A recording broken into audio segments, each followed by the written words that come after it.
안녕하세요. 책과 함께하는 시간입니다. 오늘 준비한 책은 제목 젊은 노인의 탄생, 백찬규 지음, 베이비 부머가 대한민국 경제 지도를 바꾼다. 이 책에는 고령화의 어두운 그림자를 걷어내기 위한 내용들이 담겨 있습니다. 이제까지 고령화는 대부분 부정적 이미지를 내포하고 있었습니다. 성장률 둔화, 자산 가격 하락, 연금 문제, 재정 부담 증가 등이 이에 해당됩니다. 그러나 베이비 부머 집단이 시니어 세대로 진입함에 따라 고령화는 다른 양상을 보이고 있습니다. 20세기 중반 이후 글로벌 사회의 주요 전환점에서 활동한 그들은 고도 성장기를 기반으로 지식과 자산, 그리고 권력을 보유한 집단으로 성장했습니다. 베이비 부머는 이제 새로운 연령대로 진입하고 있습니다. 기존 사회 체제를 변화시킬 힘을 가진 세대가 유발한 변화는 이미 곳곳에서 포착되고 있습니다. 베이비 부머가 움직이면 세상이 변한다. 베이비 부머가 움직이면 세상이 변한다. 실제로 그랬고 가까운 미래에 펼쳐질 세상에서도 역시 그럴 것이다. 한국전쟁 이후인 1955년에서 1963년 사이에 태어난 세대를 한국판 베이비 부머라고 칭한다. 앞서 언급했듯이 한국판 베이비 부머를 포함해 미국의 베이비 부머, 일본의 단카이 세대들은 전쟁의 폐허 속에서도 빠르게 경제 발전을 이룰 수 있었던 원동력이었으며 이들을 대표하는 세대가 바로 58년생 개띠라고 할 수 있다. 이들은 글로벌 혹은 해당 국가의 성장률과 GDP를 책임졌으며 생산자이자 소비의 주체이기도 했다. 자본주의를 책임지는 생산과 소비의 연결, 그리고 물량, 수요, 가격, 확대의 주축 역시 이들 베이비 부머였다. 고도 성장기에 부를 축적한 그들은 이제 사회의 중력에 위치하고 있다. 그들은 자산시장의 중심이자 영향력을 지니고 있기에 새로운 시니어 시대를 열 수 있는 힘이 됐다. 은퇴 이후 삶의 기간이 연장됨에 따라 이미 사회는 인간의 삶을 새로이 구분했는데 바로 액티브 시니어의 탄생이다. 한국의 경우 1970에서 1980년대 고도 성장기를 거치면서 부동산과 투자를 통해 자본을 축적한 베이비 부머가 그 주인공이다. 한국의 자산시장을 50대를 기준으로 나눈다면 50대 이상의 인구 비중은 35% 수준이지만 자산 보유 비중은 그 2배에 가까운 65%에 달한다. 물론 부양가족의 성장과 이에 따른 지출 비용의 증가는 당연하다고 할 수 있으나 50대의 연간 지출액은 2,703만원으로 40대의 2,910만원, 30대의 2,350만원, 30대 미만의 1,758만원과 비교한다면 높은 수준을 보이고 있다. 높은 수준의 자산 형성과 소비 수준을 고려하면 베이비 부머를 주축으로 한 새로운 시장의 탄생이 목전에 있다는 것은 자명한 사실이다.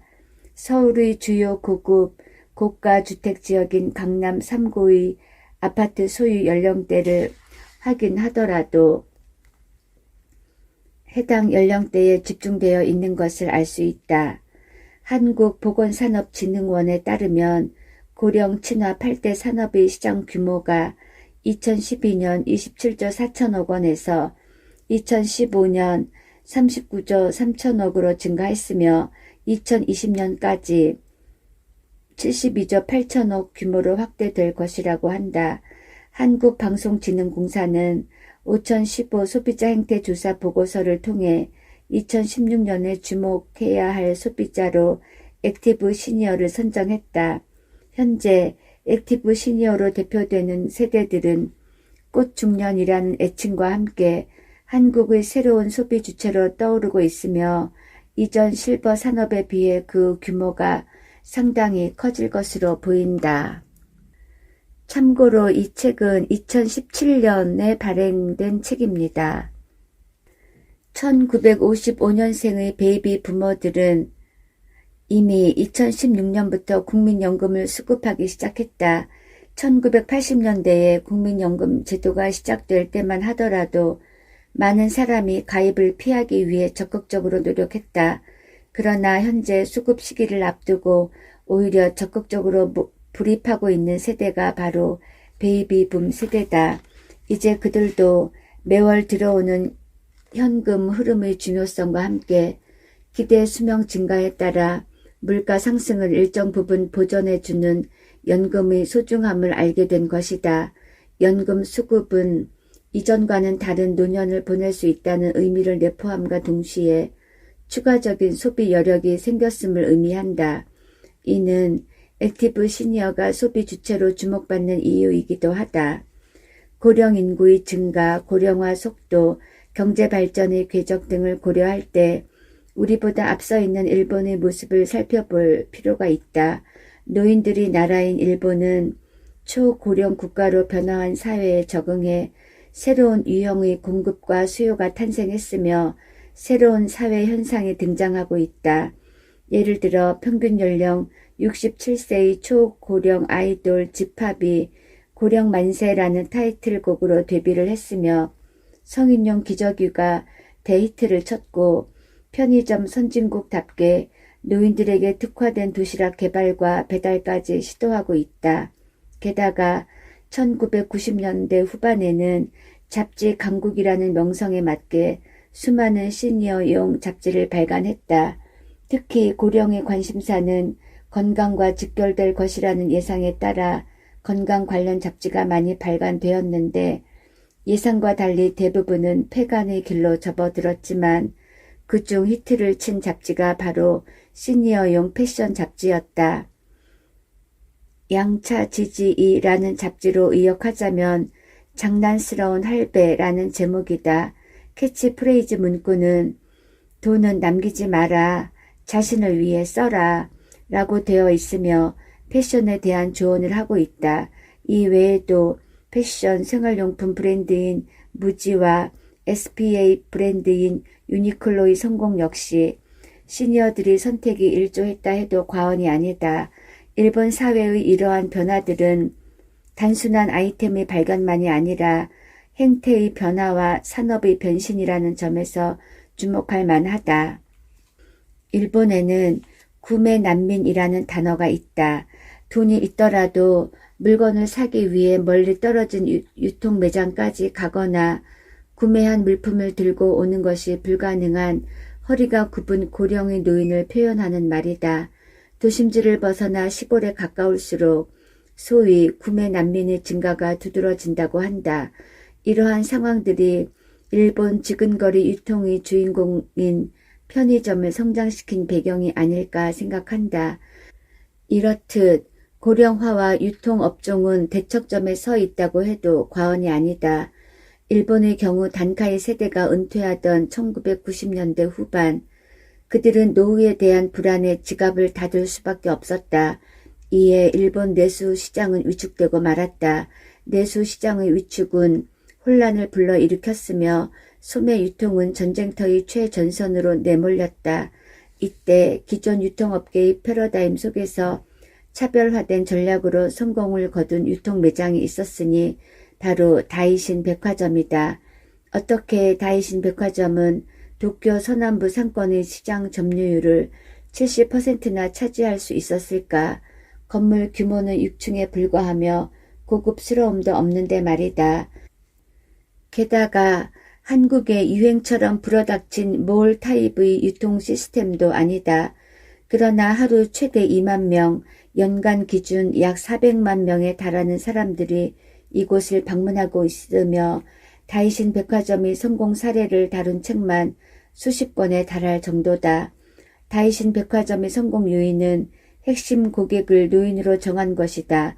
실제로 전체 구매 고객의 60에서 70% 정도를 노인들이 차지하고 있다.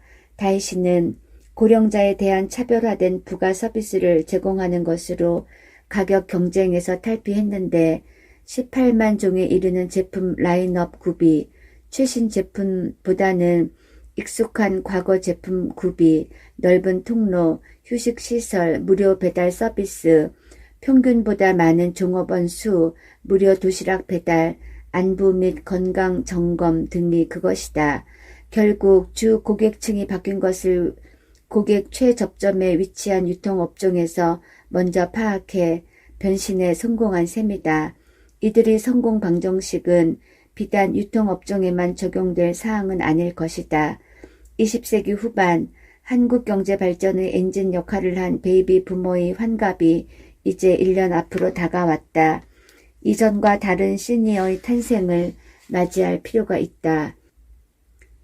한국 사회는 이제까지 베이비 부모가 움직이면 모든 것이 변했으며 다가올 미래에도 시니어가 된 베이비 부모에 의해 한국 사회는 변할 것이다. 필자는 고도 성장기의 일군 부와 사회 속 영향력을 기반으로 그들이 새로운 수요 주체로 일어설 것이라고 기대한다. 이미 사회는 그들의 요구에 부합하고자 혹은 그들의 지갑을 열고자 자동화, 지능화, 항노화의 단계로 진입하고 있다. 다가올 미래, 노인의 기준이 바뀐다. 오늘날 50에서 60대 초반 연령대의 사람들은 스스로를 실제 나이 대비 5에서 10살 정도 젊다고 생각한다. 당연하다. 이들은 자신들의 부모 세대와는 판이하게 다른 50대를 보내고 있으며 새로운 삶의 목표를 가지고 60대를 보내려 하기 때문이다. 이처럼 현재 5, 60대들은 삶을 대하는 태도가 적극적이기에 그들을 타깃으로 한 산업의 변화 역시 나타나고 있다. 이미 정신적, 제도적, 기능적 변화는 사회 현상으로 나타나고 있으며 인구와 그들이 가진 강력한 부로 인한 변화는 향후 3년간 한국 사회를 뜨겁게 달굴 것이다. 1970년대 한국인의 평균 수명은 61.9세였기에 환갑은 집안의 큰 잔치였으며 세대의 전환은 빠르게 이루어졌다. 심지어 한국의 경제 발전에 따른 변화도 빠르게 이어졌던 시기다. 고속도로가 생기고 수출 주도의 경제체제로 전환되었으며 많은 사람들이 농촌을 떠나 도시로 향했다. 교육만이 입신양명의 기회라 여겨 고학력의 국가로 전환되는 시점이기도 했다. 2014년 기준 한국인의 평균 수명은 82.4세로 증가했다. 더 이상 환갑연의 잔치 소식이 들리지 않게 되었으며 고희연 역시 가족들과의 식사자리로 대체되고 있다. 환갑을 맞아도 국민연금의 수급이 개시되지 않을 뿐더러 지하철도 무료로 타지 못한다. 제도적으로도 지금의 베이비붐 세대는 늙지 않은 것이다. 정신적으로도 크게 다르지 않다. 그건 왜일까? 한국전쟁 이후에 태어난 그들의 성장 시기와 과정을 고려해 보면 충분히 알 수 있다. 베이비 부모들은 히피 문화를 경험한 생맥주, 통기타 세대다. 이들이 성장할 당시는 미국 문화가 물밀듯이 쏟아져 들어오던 때였고 그러면서 저항, 반전 문화를 겪기도 했다. 또한 잘 살아야 한다는 지상 최대의 과제를 떠안은 세대이기도 했다. 이들은 이전 세대의 저항에 선진 문화를 받아들였으며 이와 동시에 자본주의 총화로 경제 발전을 이끌어왔다. 그들은 발전하고 변화했으며 이제는 걸어온 발자취를 뒤돌아볼 수 있는 여유와 경제적 부를 어느 정도 일구었다. 이렇게 성장해온 베이비 부모이기에 그들은 이전 세대와는 달리 조금 더 적극적으로 노년을 즐기고자 하는 적극적인 삶의 태도와 가치관을 지니고 있다. 즉 베이비붐 세대는 제도적으로나 정신적으로 늙지 않은 젊은 노인이 된 셈이다. 주식시장 애널리스트인 필자는 종종 예능을 통해 변화하는 시대적 트렌드를 읽는다. 시청률에 가장 민감하면서 소수점 한 자리마다 광고 수익이 올라가는 주요 일자 혹은 주요 시간대의 예능은 대개 시대상에 부합하며 사람들이 공감할 수 있는 주제를 메인 아이템으로 끌고 간다.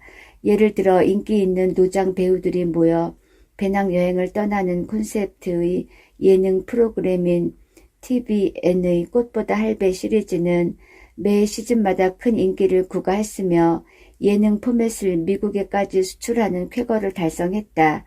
이 현상을 무엇으로 설명할 수 있을까? 바로 액티브 시니어의 등장이다. 앞서 잠시 언급했던 액티브 시니어는 미국 시카고 대학교 심리학과 교수인 버니스 뉴 가튼이 처음 언급한 용어로 현 시대의 노인과 이전 시대의 노인이 다르다는 것을 표현하기 위해 붙인 신조어다. 액티브 시니어들은 스스로를 젊다고 생각하며 소비뿐 아니라 생산의 주체로도 적극적으로 참여하기를 원한다. 또한 은퇴 이후에도 적극적으로 여가 생활과 소비 생활을 즐기며 특히 건강, 자기개발, 젊음에 대한 욕구가 높다는 특징이 있다. 미국의 경우 이미 베이비 부모들이 60대에 진입하면서 이러한 현상을 주도하고 있다. 한국도 이와 다르지 않다. 고도 성장기를 통해 부동산, 금융 등을 기반으로 경제력을 축적한 한국의 베이비 부모들 역시 영원한 청춘을 추구하는 액티브 시니어로 변모하면서 활동적인 노후 생활을 즐기고 있다. 한국에서도 웰 에이징 산업의 대중화가 본격적으로 시작되고 있는 셈이다. 한국의 베이비 부모의 삶은 늘 전환점 속에 있었다. 한 해 100만 명에 달하는 신생아 수, 고입과 대입 제도의 변화, 소득이 발생된 이후에 시작된 프로야구, 컬러 TV, 해외여행의 자유화 등을 겪어본 그들은 이제 인간 수명 100세 시대라는 큰 전환점에 서 있다. 이에 따라 삶의 태도, 소비 행태 등이 변화하고 있는데 향후 3년간 이러한 변화는 한국 사회를 강타할 것이다. 앞서 언급한 것처럼 시니어 세대의 적극적인 삶의 태도를 기반으로 새로운 소비시장이 탄생할 수 있다는 것은 이제 많은 사람들이 두루 아는 사실이다. 그러나 시니어 세대 입장에서는 각종 연금과 지난 세월 쌓아온 자산을 기반으로 소비 주체로만 살기에는 부담이 될 수 있다. 늘어난 인간의 기대 수명을 고려할 때 생애 의료비 절반이 65세 이후에 집중된다는 점에서 소비 주체로만 살기에는 한계가 있는 것이다. 특히 최근의 조사를 보면 정년으로 인한 은퇴 이후에도 일자리에 대한 필요성이 대두되고 있음을 알 수 있다. 이에 따라 앞으로 노인에 대한 사회적 기준이 바뀔 것이며 시니어 세대는 스스로 노인의 권리를 뒤로 미루고 생산의 주체로 참여하게 될 것이다. 100세 시대라는 말처럼 인간의 평균 수명은 빠른 속도로 늘어나고 있다. 그리고 이와 함께 회색빛 미래에 대한 우려의 목소리도 들려온다. 크게 두 가지를 들 수 있는데 하나는 막대한 의료비 부담으로 인한 가계 및 국가 재정의 극심한 불균형이고 다른 하나는 생산 가능 인구의 감소다. 나이가 들어감에 따라 자연스럽게 발생하는 신체 노후화로 인한 의료비 증가는 피할 수 없는 현실이다. 개인의 의료비 부담도 늘겠지만 사회 전체가 부담해야 할 의료비 총액 역시 급증할 것으로 예상되는데 이는 국가 복지 비용의 큰 부담이 아닐 수 없다. 국가 재정은 크게 재량 지출과 의무 지출 이렇게 두 가지로 나뉜다. 복지는 이 중 의무 지출에 속하는데 사회가 고령화될수록 국가의 미래에 대비하고 투자를 책임지는 재량 지출은 빠른 속도로 감소하는 반면 의무 지출은 증가할 수밖에 없다. 이에 따라 한국의 미래 국가 재정은 남유럽식 재정 패턴의 전철을 밟을 가능성을 열어두고 있다. 가계와 국가 비용의 증가는 곧 소비 위축을 야기한다. 이에 대비해 우리는 건강한 노년의 연장, 즉 늙고 병드는 시점을 연장시킬 필요가 있다. 100세 시대라는 새로운 기준에 맞추어 생산 가능 시기를 연장하는 것이다. 체력과 기억력의 감퇴로 일자리에서 물러나는 장년 이후의 인구가 건강 유지를 통해 생산 가능 영역에 계속 머문다면 성장 저하 속도는 상대적으로 완만해질 수 있다. 그리고 그 가능 여부는 시니어 세대 스스로에게 달려 있다. 이미 시니어 세대에 접어든 1930에서 40년생들은 65세는 더 이상 노인이 아니다 라고 자평한다. 심지어 고이 전에 노인정에 가면 그들은 막내 생활을 벗어나기 힘들다. 과거의 60대와 달리 현 시대의 60대는 충분히 일할 수 있는 능력과 기술, 체력을 보유하고 있다. 즉 현 시대는 물론 시니어 세대 스스로도 일하기를 원하고 있는 것이다.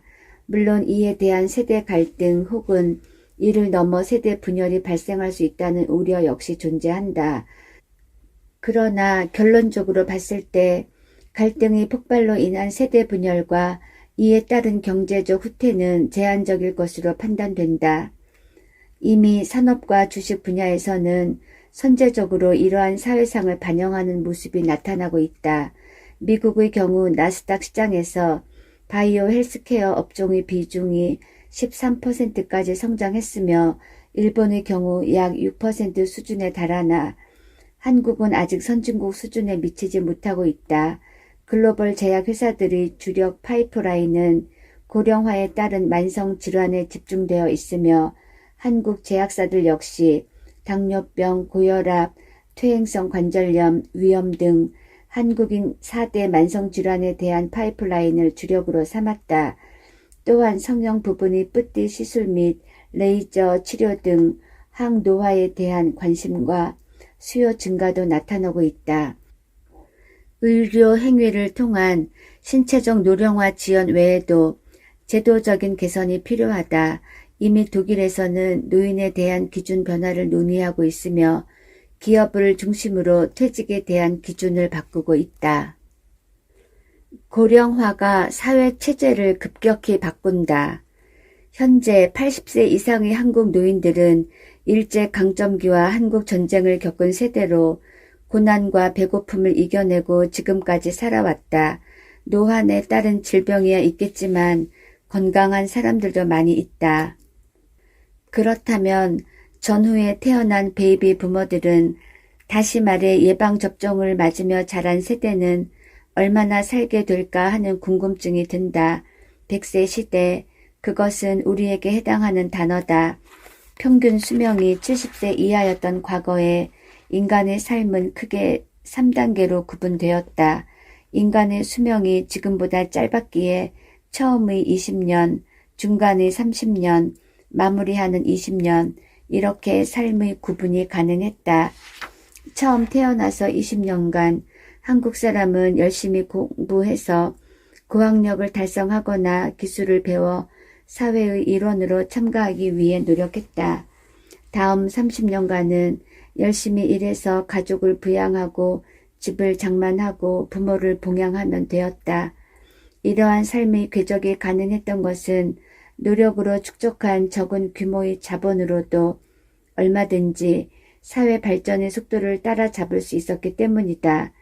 작은 집 한 칸을 변두리에 마련해도 어느새 버스 종점은 더 외곽으로 밀려나 외곽의 자가주택이 중심지에 속하며 가격이 올랐다.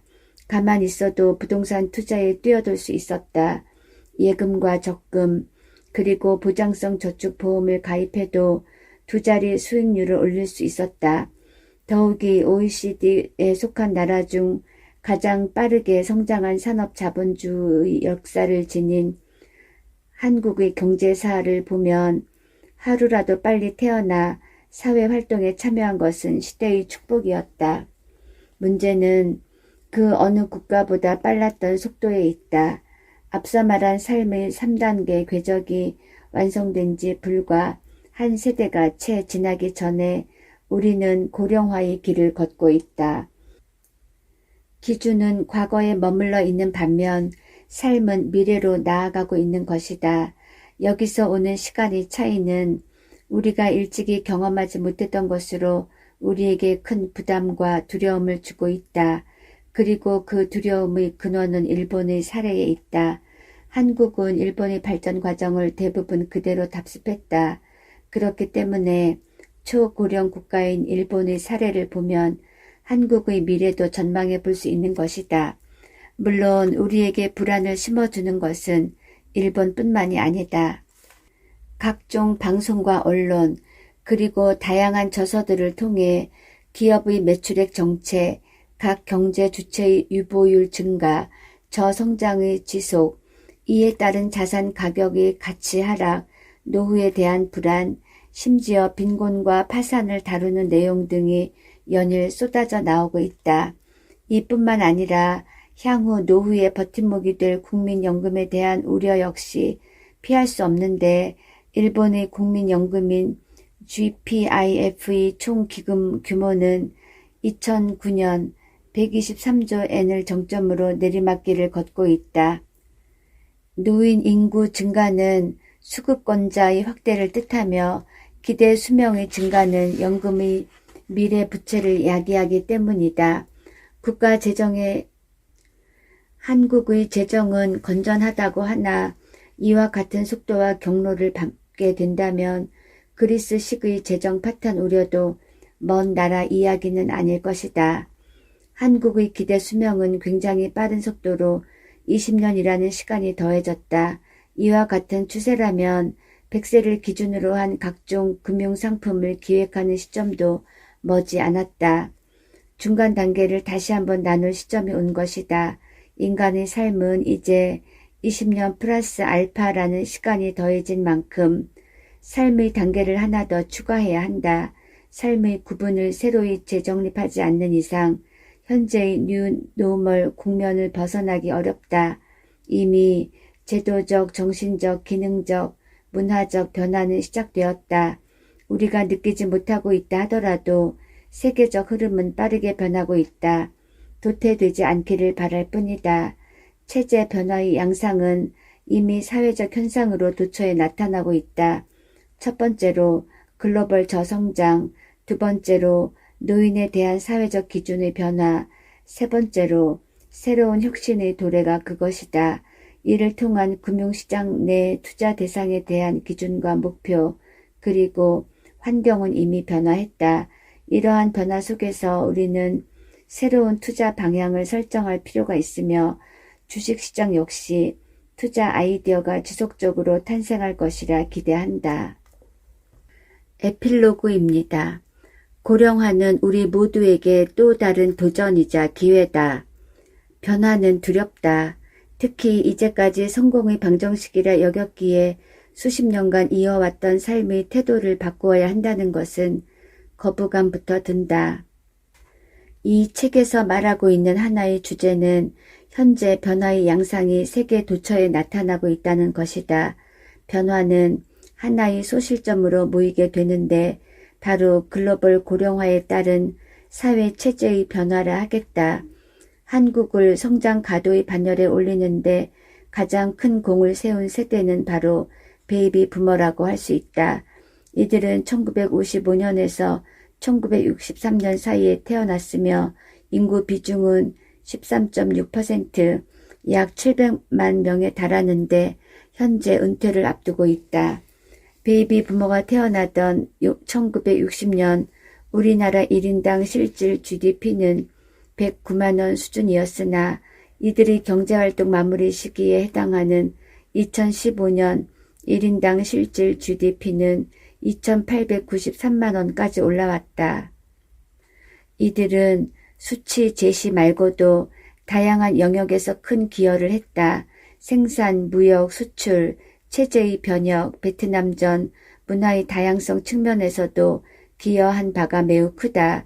시골에서 태어나고 자란 이들은 입신양명을 위해 자라왔던 삶의 양식을 버리고 도시로 올라와 도시화 및 사회 발전에 기여했다. 한 번도 쉼 없이 변화에 적응한 세대라 할 수 있다. 베이비 부모의 성공 방정식은 지난 40년간 유용하게 쓰였다. 이는 한국 자본주의 발전 경로와 다르지 않다. 그런데 이러한 자본주의 근간인 성장이 흔들리고 있다. 2017년 한국은 고령 국가에 진입하며 고령 인구가 유소년 인구를 넘어서는 인구 역전이 발생한다. 즉 지속적인 생산 가능 인구의 감소가 발생하는데 이는 생산과 소비를 담당할 인구가 줄어드는 것임을 쉽게 유추할 수 있다. 이것은 비단 한국만의 문제가 아니다. 글로벌 GDP의 73.8%에 해당하는 국가가 이미 고령화 국가에 진입했다. 이제까지 눈부신 기술의 발전과 물질적 성공 신화를 이룩한 산업 자본주의가 흔들리고 있는 것이다. 이념 전쟁과 물리적인 전쟁을 거치면서도 자본주의가 살아남고 꽃을 피울 수 있었던 성공의 방정식은 바로 생산의 주체가 곧 소비의 주체였다는 점이다. 그렇기에 사회 참여자들은 열심히 배우고 노력하고 부를 축적하기 위한 경주를 했다. 이제 생산과 소비를 담당하는 생산 가능 인구의 감소가 코앞으로 다가왔다. 하지만 아직 많은 사람들이 이에 대해 심리적으로나 행동적으로 준비가 되어 있지 않다. 판이 흔들리는데 말이다. 앞으로의 미래가 불안한가? 너무 불안해하지 않았으면 좋겠다. 부정적 전망은 기존의 관점으로 본 것이고 이미 사회는 변화를 준비하고 있기 때문이다. 이러한 흐름에서 보면 오늘날 노인에 대한 기준은 너무 빠른 셈이다. 인간의 수명은 과거 60세에서 이제 100세를 바라보는 수준으로 올라섰다. 현재 고령 인구에 대한 기준이 127년 전에 정한 65세에 적합한지 반문해야 한다. 의학의 발전은 인간 수명의 연장을 가져왔으며 이제 삶의 질 개선을 위해 노력하고 있다. 즉 건강한 노년이 가능한 시대로 진입하고 있다. 초고령 국가에 진입한 유럽과 일본은 정년 연장에 나섰다. 대한민국 정부와 대한노인회는 노인에 대한 기준을 늦추려 하고 있다.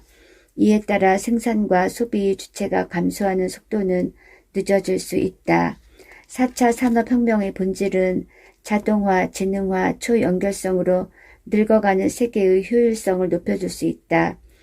고령화에 따른 노동력 부족은 로봇과 자동화 시스템이 일부 대체해 줄 수 있다. 인공지능과 이를 뒷받침해 줄 방대한 데이터의 수집은 효율성을 높여 사회의 생산성 증가로 이어질 것이다. 이제까지의 디지털 영역은 인간 행동이 부가가치 증대였으나 앞으로는 인간이 행동하기 이전에 디지털 코드 0과 1로 구성된 세계가 먼저 움직일 것이다. 문화 사조의 변화를 살펴봄에 있어 현재의 상황은 결코 짧게 끝나지 않을 것이다. 변화하는 세상의 격변기에 산업의 명암은 물론 삶의 자세와 투자 환경에 변화가 올 것이라는 점은 자명하다. 변화의 과정 속에 구조적으로 성장하는 영역이 있고 변화에 적응해 살아남는 영역도 있을 것이다. 이 책을 읽고 있는 당신도 이러한 변화 속에서 생각보다 더 오래 살 것이다. 이 책의 내용을 통해 이미 변화하고 있는 사회상을 점검한다면 우리는 좀 더 긍정적으로 내일의 삶을 조망하고 대처할 수 있을 것이라 기대한다. 베이비 부머가 대한민국 경제 지도를 바꾼다. 젊은 노인의 탄생에서 일부 소개해 드렸습니다. 감사합니다.